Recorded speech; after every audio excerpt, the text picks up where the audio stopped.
of advice do you have to homeowners? Practicing that preparedness. Starting the conversation now is always going to be a benefit to any association out there. And welcome to Recovery Report Live. I'm Dan Odess, president of GlobalPro, where we manage risk to recovery.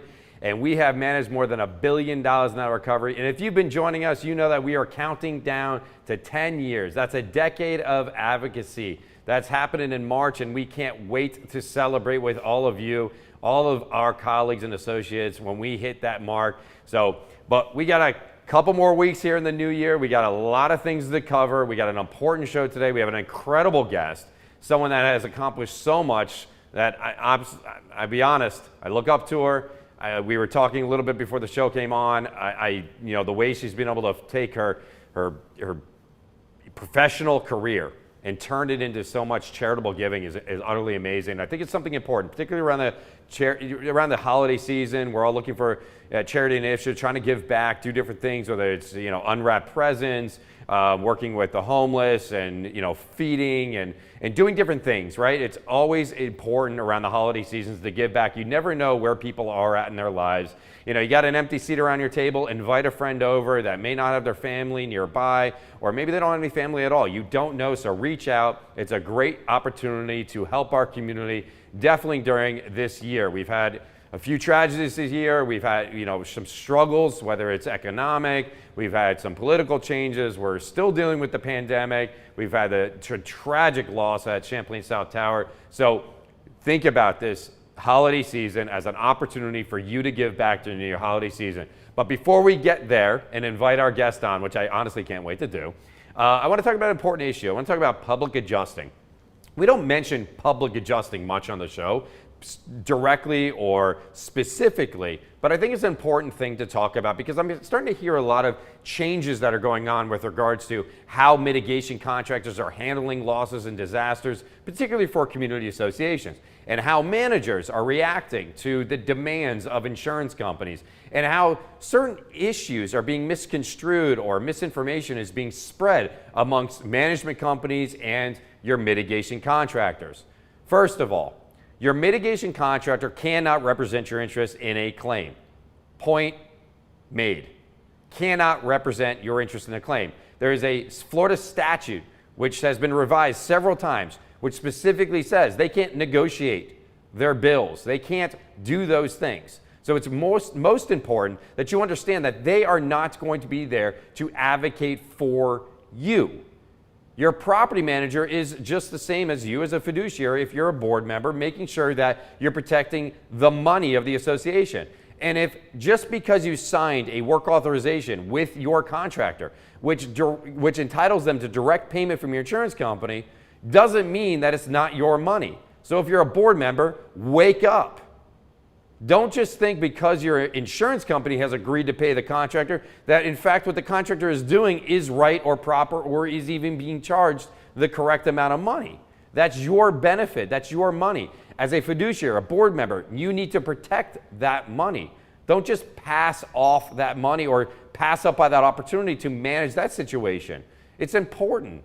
Just because it doesn't hit your bank account doesn't mean it wasn't the association's money, and it's going to impact you because it's going to appear in your loss runs down the road, and it's also going to impact you because if they didn't do something that they should have otherwise done with that money, because money, let's be honest, is the one way to control your contractor, right? That's the one thing you have that can control a contract. If you give up the rights to that money and you don't monitor or manage what they're doing and make sure that they're actually completing a job, well, because they already got paid and they're off the job doesn't mean it's done, right? So you got to make sure that you control the money, that you understand where the money's going. But the reality is that if you don't have a licensed professional, whether a public adjuster or an attorney, representing your interest, who does insurance work, who manages claims, then you are unrepresented. That's kind of like going to the car salesman to change the oil on your car. Who does that? No one does it. That's like going into court unrepresented. No one's going to do that if they're in signed mind and body. Most lawyers won't even represent themselves in court if they're dealing with an issue. They hire another lawyer that specializes in those issues, such as malpractice, whatever it's to do it. Colorectal surgeons don't do heart surgery, right? Make sure that you go to someone that actually knows what they're doing, that actually can help you manage the process. That's really, really important. All right? There's many different aspects of the insurance loss process. There's adjusting of it, there's the appraisal, and there's also litigation. Hiring a public adjuster early on in the claims process does not mean you're going to have to litigate your claim. That's something other stupid I just heard from a property manager. That I heard from a board member that a property manager had told them that by hiring the public adjuster too early on, you're more than likely going to result in litigation. It's the complete opposite. Very few of our claims actually go to litigation. And if you look at those claims that are actually in litigation, most of them are unrepresented claims, claims that did not have a public adjuster or an attorney at the onset of the loss. So how could you possibly think that hiring someone to help you navigate a very complex process where there's a policy, there's a body of law, there's all these important issues is going to result in litigation? It doesn't make any sense. Most importantly, we want to make sure that you have what you need when your community is suffering from a loss. We want to make sure you have the information. We want to make sure that you're doing what you can to protect their interests, that you guys recover quickly, that you get the money that you're entitled to, that everything can be put back to the way it was so you can move forward. And there's quite a few tragedies, and there's people out there that want to help you do these things. You just need to know who they actually are that are actually going to protect your interests. Is your mitigation company owned by your property management company, right? Does your property management company own the insurance agent or brokerage firm that actually placed the insurance? Has your mitigation contractor ever represented the interest of your insurance company on another claim against another association? That'd be kind of confusing, right? Whose interests are they actually protecting? Start asking these questions. Wake up to the fact that things are changing right in front of you. It doesn't mean that these people are out to get you or do anything differently. It's just that who's actually representing you in the claim? Start to question that. Start to ask the question. Just ask it. So many boards just sit back and just assume that everything's going to work out. It just, unfortunately, that's not the case for many. And they don't realize it until much later. And they have a mold or mildew issue in the property. Or they get sued by unit owners for the mishandling of money or allocation of dollars that, because it went directly to a contractor and they end up with a shortfall in their special assessing, et cetera, whatever. I can go on about this, right? I'm very passionate about it because I care about you as business owners, as community association, as a community. It's important that when we're at our worst, we have people around us that are going to help us recover. And that's what our next guest is all about, is making sure our community continues to build, that our community continues to recover, not only from major disasters, but other things that are plaguing our community. So without further ado, I want to invite on our next guest. Welcome to the show, Stacie. How are you? Nice to be here. Thank you, Dan, for having me.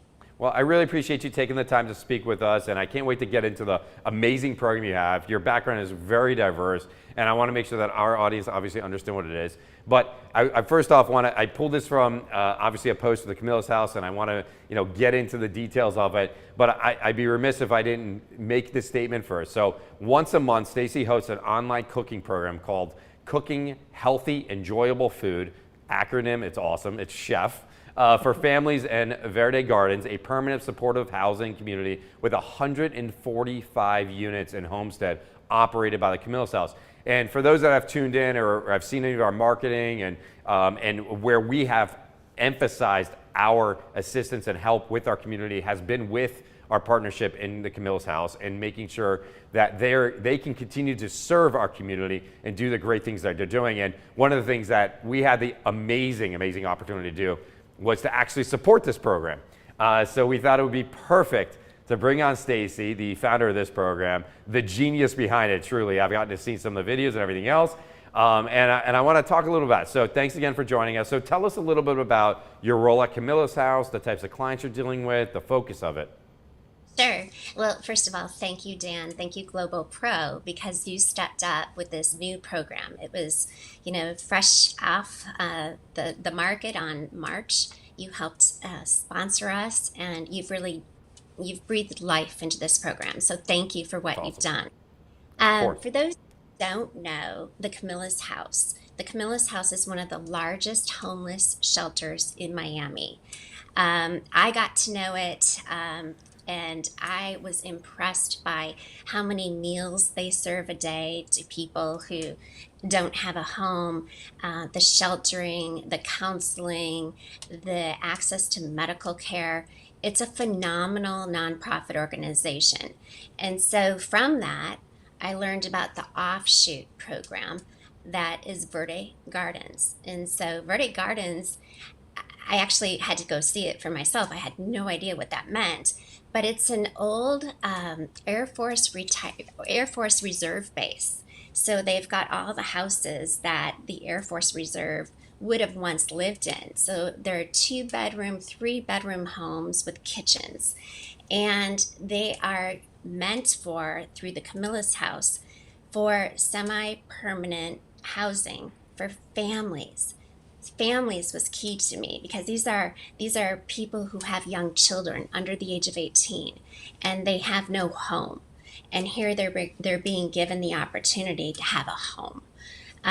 They, of course, have to put their own sweat equity into it, much like Habitat for Humanity, in the fact that they need to work and produce an income to offset the expenses.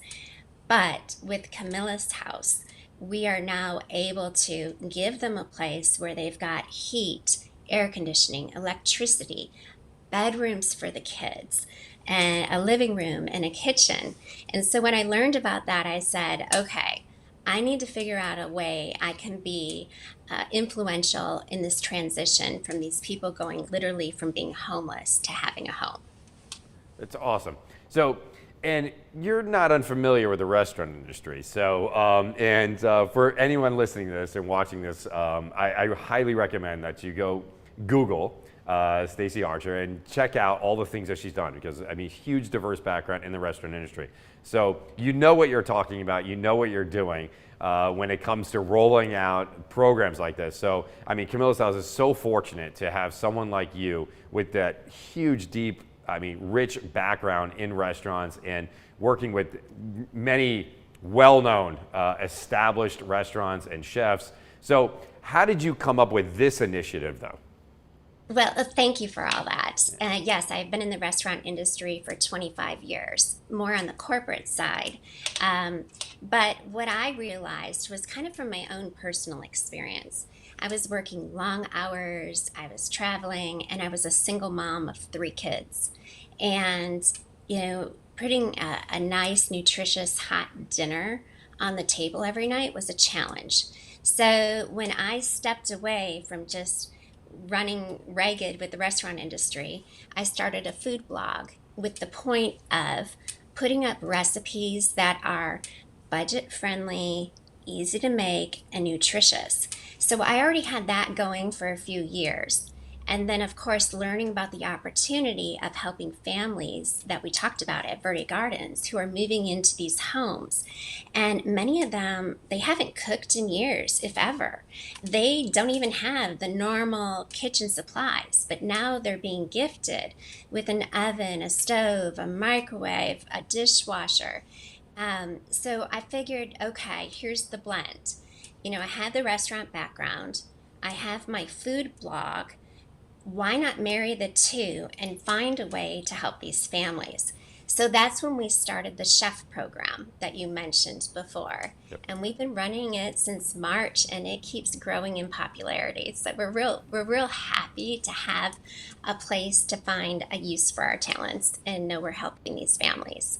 And we all live very busy lives, and there's one particular thing I love about the chef program, because it's you don't want to, you know, obviously, as you talk, you're integrating the homeless into society, and you're trying to give them the tools to be successful in doing those things. And one of the big focuses of your program is the length of time it actually takes to make these meals is sometimes, you know, a deterrent to people actually making themselves healthy meals. They'd rather just go get fast food or eat some other, you know, carb loaded, you know, sugar fested, you know, meal. But that's not what this is about. This is correct me if I'm wrong, it's like a 20-minute, hey, healthy meal situation. So what is the mission of this program? I want to get a little bit in the weeds on the chef thing and talk a little about it. And so what is the mission of Chef, the program? for these victims? Well, I think it comes back to the family. I think it comes back to these children. You just talked a little bit about how it's so easy to do microwavable meals, mac and cheese, fast food. That seems to be where this type of low income housing heads. They're not going to pick up a whole chicken in the grocery store and roast it and actually have more to feed not only their family but have leftovers the next day for the same price or even less. So our mission is to make it affordable. Each meal that we make, each recipe that we design is to feed a family of 4 for under 20.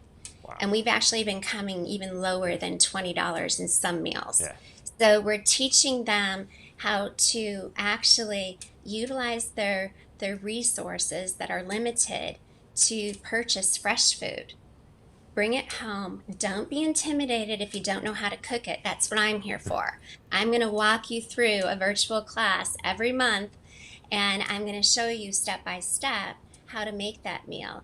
And what I've adored about this is watching the faces of these families when they're interacting with me on Zoom, because we do it live. Yep. Some actually have kids that are right there in the kitchen and they're learning how to slice an onion or red pepper, or one girl said, I don't like mushrooms, but she had never tried them. So we're branching out to what the mission would be, and that is, let's affect the lives of families and teach them how to cook nutritious, healthy meals, affordable. And then my other favorite part is, at the end of the day, when we're done with our recipe, they're all sitting around the table and they're having a family meal. It's not, grab a hamburger from McDonald's and eat on the way home in the car. It's really kind of forcing them to get back to the real values that, I think our society is somewhat lost. Yeah, so it's, and I misspoke about the 20 earlier, and I meant to elaborate on that. It was the $20. It was, but the time constraint is usually what they're just a little bit lazy about, or they don't know how to do it, so they just rather just take the shortcut to doing it. That was kind of my point there. So thank you for clarifying that, certainly. What do you see as some of the biggest challenges facing our community with homelessness, and how does this help solve some of those issues? Well, I think, especially with the pandemic, we've seen more and more people find themselves financially unstable in positions they never thought they would ever be in, so they didn't plan for it. And to go through this and be lost and know that there is a great organization like the Camillus House out there to help them stabilize and get self-sufficient again is huge. I think for the challenges, a lot of it is, they've been under-resourced. They haven't had a home or a place to call home. Many of them don't speak English, so we do a lot of translating with my shows. It's a diverse background of people that find themselves in these circumstances. But to the point that we're now walking them through learning how to get on their feet again, learning how to it's something as simple as a family meal that's home cooked. I mean, I know that seems like a no-brainer, but to these people, it's everything, and due to some of the sponsorship of you, Dan, we should mention that we actually deliver meal kits to these homes, to these families, 2 hours before we do our virtual class. So they don't have to worry about, do they have paprika, or do they have olive oil, or do they have everything that they need. We actually put all the ingredients in a meal kit, and the social workers deliver them to the families with the recipe included. And so by the time we go live for our class, they don't have to worry about anything. They don't have to be intimidated that they don't have this, or they don't know how to buy this, or what stores do they go to get these ingredients. It's to them.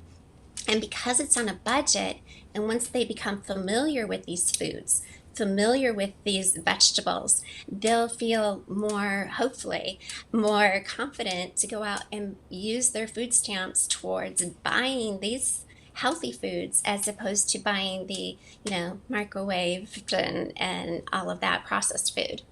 And for our audience that's listening to this, right, is how unique this is. And Stacie, I mean, I applaud all of your efforts. There's a lot of thought that goes into this. It's incredible to me that there are people like you in our community that are doing things like this. This isn't just collecting clothes or gifting presents. This is. I mean, you are fully committed to doing something, and the returns take time, right? To see the impacts of these things. This isn't just something immediate where you get the smile on the kid's face when you give them a teddy bear. You are literally changing people's lives every single day by doing something like this.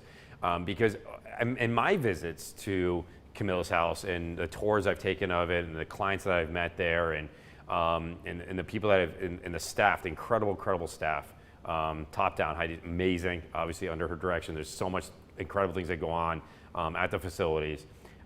There's a lot of discussion about nutritional challenges due to homelessness, and then the integration back in real life and how important something like this type of program, the chef program, can be to learning about nutritional challenges, to learning how to be nutritious, and then trying to integrate back into normal life. It's almost like part money management, where it can feed feed a family of 4, to just awareness, and you're creating so much awareness about how about nutrition, about these things, about planning. I mean, I'm sure there's time management that goes into it, because again, you can't just stop at McDonald's. Take the time. This is why you're going to do it, through education, and then your willingness to take the time and to walk them through it, and making sure they have the tools they need to be able to provide for their families. It's unbelievable.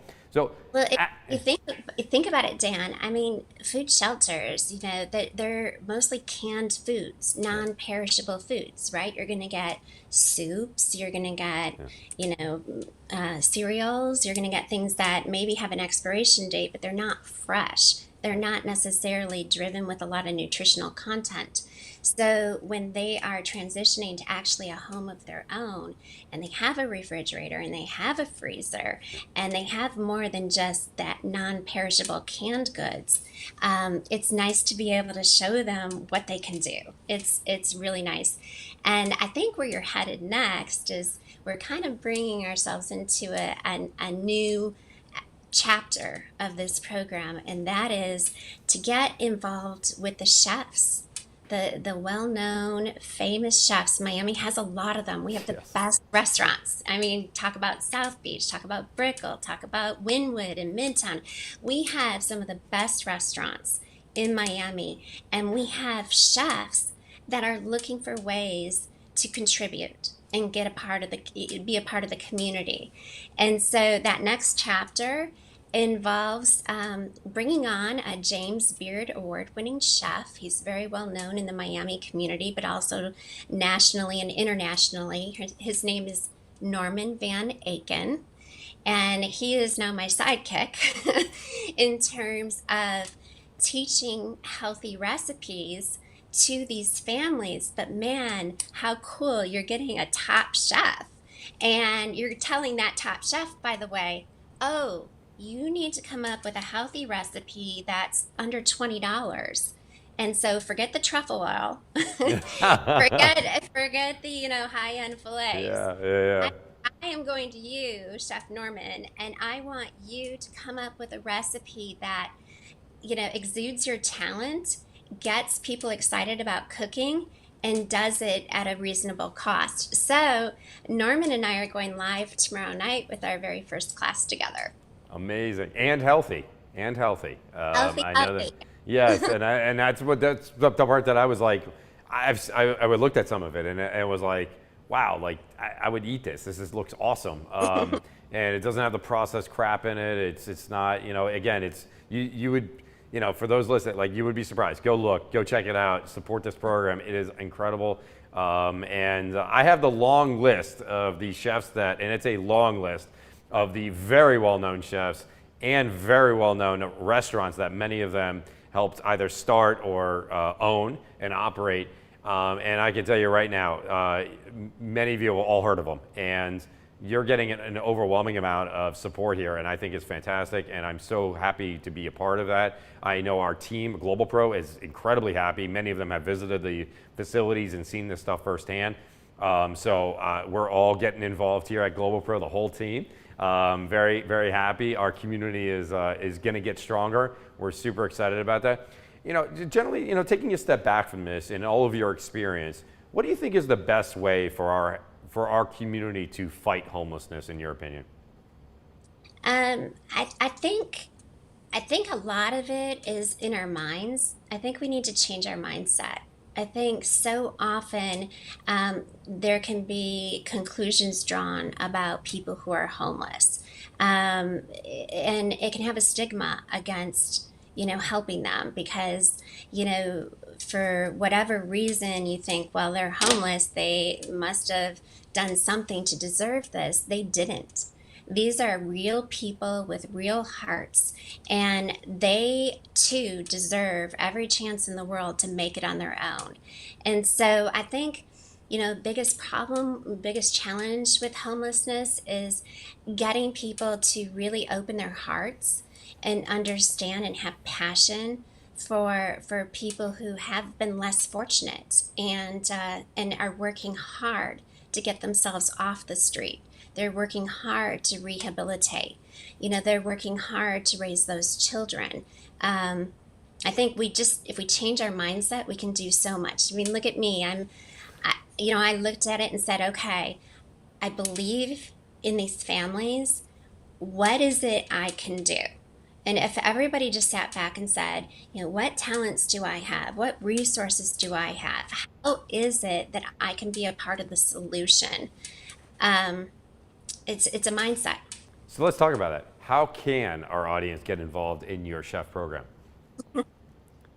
Well, of course, they can support us financially. We are very excited because with the donation of FIU here in Miami, they are offering their facilities to us. So we have a professional kitchen now we have access to.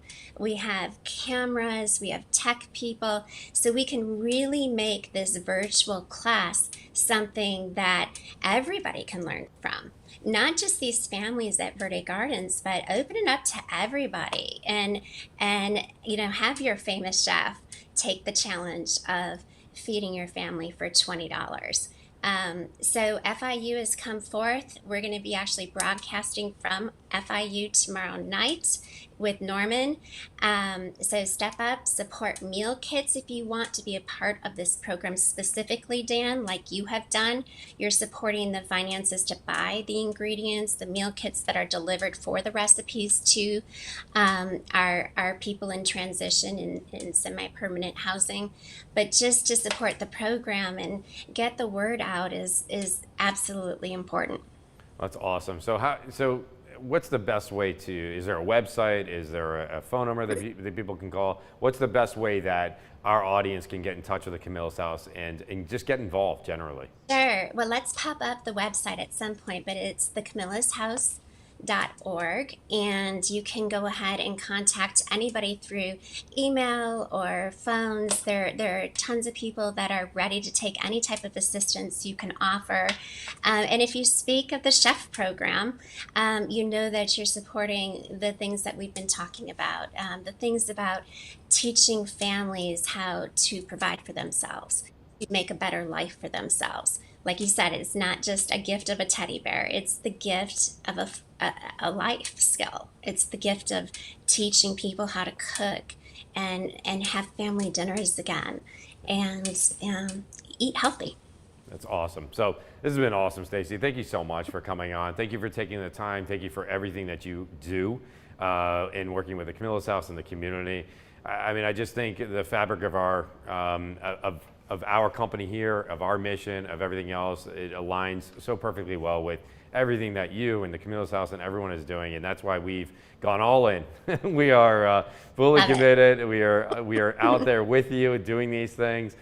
We just had an amazing gala, raised a ton of support.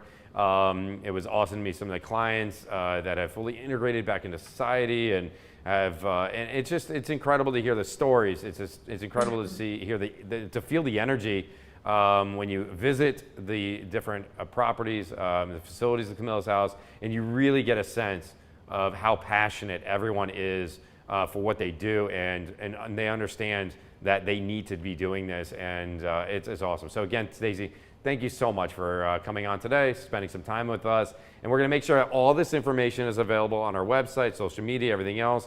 A lot of hyperlinks to be able to easily click on to find out more information about everything that Stacey's doing and everything that Camillus House is doing now and into the new year.